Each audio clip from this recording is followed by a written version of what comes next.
தமிழக அரசியல்ல திடீர் திருப்பம். பல சீனியர் தலைவர்களுடைய பெயர்கள் எதிர்பார்க்கப்பட்ட நிலையில திமுக மாநிலங்களவை வேட்பாளரா அறிவிக்கப்பட்ட பெயர் ஒரு பேராசிரியர். யார் இந்த கான்ஸ்டன்டைன் ரவீந்திரன்? ஒரு சாதாரண ஆசிரியரா தொடங்கினவரு எப்படி நாடாளுமன்றம் வரைக்கும் வந்தாரு? இந்த அரசியல் பயணம் ரொம்பவே சுவாரஸ்யமானது.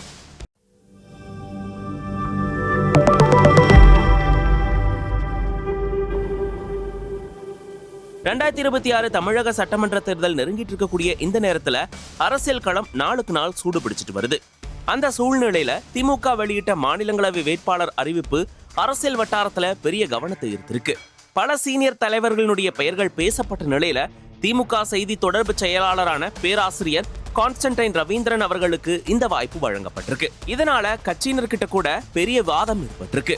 திருநெல்வேலி மண்ணில் பிறந்த ரவீந்திரன் வெறும் அரசியல்வாதி மட்டும் கிடையாது. M E, MCA, MBA, LLB, PhD இப்படி பல உயர்கல்வி பட்டங்களை பெற்றவர்.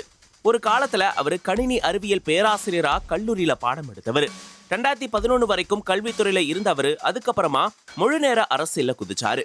அவருடைய அரசியல் பயணத்துல முக்கியமான ஒரு கட்டம் கேப்டன் விஜயகாந்த் தொடங்கிய தேமுதிக. அந்த கட்சியில விஜயகாந்தினுடைய நம்பிக்கைக்குரிய அணியினரா ரவீந்திரன் செயல்பட்டாரு.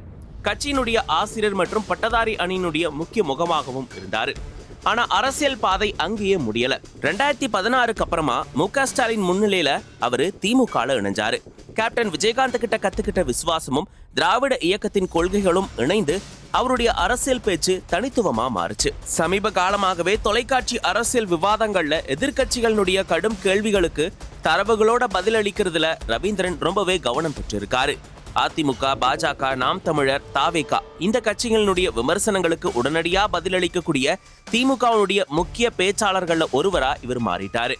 2026 தேர்தல் நெருங்கக்கூடிய நிலையில டெல்லியில கட்சியின் குரலா வலுவான கல்வி தகுதி வாய்ந்த ஒருவர் இருக்கணும் அப்படின்ற எண்ணமே முதல்வர் MK ஸ்டாலின் இந்த மாநிலங்களவை வாய்ப்பை வழங்க காரணம் அப்படின்னு அரசியல் வட்டாரங்கள் சொல்லுது. சிறுபான்மையினர் பிரதிநிதித்துவம், கல்வி தகுதி, விவாதத்திறன் இந்த 3 அம்சங்களும் இணைந்த அரசியல்வாதியாக ரவீந்திரன் பார்க்கப்படுறாரு. இப்போ எல்லாரும் கவனிச்சு பார்க்கக்கூடிய விஷயம் இது ஒண்ணுதான். நாடாளுமன்றத்துல மாநில உரிமைகளுக்காக அவரு எப்படி குரல் கொடுக்க போறாரு அப்படின்றத பத்தி தான். 1989ஆம் ஆண்டு கூடங்குளம் அணுமின் நிலையம் எதிர்ப்பு போராட்டத்துல ஒரு சாதாரண ஆசிரியரா தன்னுடைய பொது வாழ்வை தொடங்கினவர் தான் கான்ஸ்டன்டைன் ரவீந்திரன். அதே போராட்ட மனப்பாங்கு இன்னைக்கு வரைக்கும் அவர் செயின்ட் ஜார்ஜ் கோட்டையிலிருந்து இந்திய நாடாளுமன்றத்தினுடைய சென்ட்ரல் ஹால் வரைக்கும் கொண்டு வந்திருக்கு.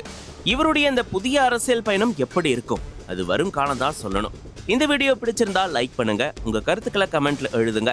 மேலும் இந்த மாதிரியான அரசியல் அப்டேட்ஸ்க்கு தி அன்டோல்ட் பாலிடிக்ஸ் சேனலை சப்ஸ்கிரைப் செய்ய மறந்துடாதீங்க.